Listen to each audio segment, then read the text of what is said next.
নমস্কার, আপনারা দেখছেন আমার ছোট্ট YouTube channel voice of Anirban. সঙ্গে আমি আপনাদের আপনজন অনির্বাণ চৌধুরী। আজকে এই মুহূর্তে আপনাদের কাছে একটা চাঞ্চল্যকর বিষয় নিয়ে আমি ভিডিও করতে বসলাম। একটি মেন স্ট্রিম মিডিয়ার চ্যানেলে একজন মেকআপ আর্টিস্ট টালিগঞ্জের, তিনি একটা মারাত্মক অভিযোগ করেছেন। আমি সেটাই আপনাদের কাছে দেখাবো। অরূপ বিশ্বাস প্রাক্তন মন্ত্রী, তার ভাই স্বরূপ বিশ্বাস, প্র্যাকটিক্যালি বিশ্বাস ব্রাদার্স, তারা টলিউড ইন্ডাস্ট্রিতে এতদিন ধরে যে বেতাজ বাদশা হয়েছিলেন, সেই অভিযোগ আমরা দীর্ঘদিন ধরেই শুনছি।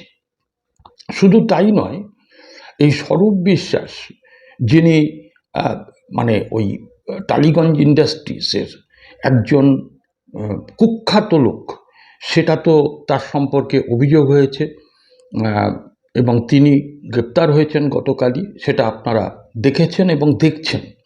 পুলিশ তাকে তুলে নিয়ে যায় এবং বর্তমানে তিনি লালবাজারে আছেন এবং 14 দিন পুলিশ লকআপে চেয়েছে। তো এখন এই স্বরূপ বিশ্বাসের সম্পর্কে তোলাবাজি, কাটমানি, খুনের হুমকি, এসব তো মামলা আছেই, কিন্তু একজন সাহসিনী মেকআপ আর্টিস্ট একটি মেন স্ট্রিম মিডিয়ায় বসে কিভাবে মেয়ে সাপ্লাইয়ের জন্য তাকে হুমকি দেওয়া হতো ওই বাপি হালদার এবং স্বরূপ বিশ্বাসের পক্ষ থেকে, সেটা তিনি নিজের মুখে বলেছেন। আমি সেটাই আপনাদের শোনাবো। দেখুন, এই মহিলার বক্তব্যের দায় আমাদের নয়, কিন্তু এই খবরটাতে আমি ব্যক্তিগতভাবে খুবই বিচলিত।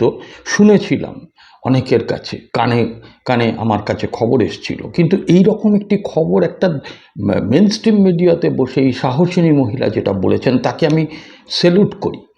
এখন এই সত্যতা যাচাই করা, এই দায় ওই মহিলার, কিন্তু আমি মনে করি যে এটা আপনাদের মতন যারা আমার দর্শক, আমার শ্রোতা, তাদের কাছে আমার শোনানো দরকার, এবং সেই জন্যই আমি আপনাদের কাছে এলাম।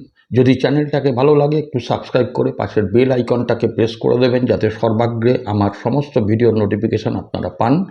আপাতত শুনুন ওই মেন স্ট্রিম মিডিয়াতে ওই মহিলা, একজন মেকআপ আর্টিস্ট, কীভাবে তাকে মেয়ে সাপ্লাইয়ের কথা বলা হয়েছিল, স্বরূপ বিশ্বাস এবং বাপি হালদারের পাঠানো লোক কিভাবে তাকে হুমকি দিয়েছিল বাড়িতে এসে, সবটা তিনি বলেছেন। খুব অল্প সময়ের ভিডিও, একটু দেখবেন, আপনাদের মতামত আপনারা কমেন্ট সেকশনে জানাবেন, এবং যদি মনে করেন যে এটা আরও বেশি মানুষকে জানানোর দরকার, তাহলে ভিডিওটা একটু লাইক করে শেয়ার করে দেবেন। আসুন সেই মহিলার বক্তব্য আমরা শুনি। আপনাকে প্রাণে মারার হুঁশিয়ারি, হুমকি দেওয়া হয়েছে? হ্যাঁ, এসছিল 4 তারিখে শান্তনু দে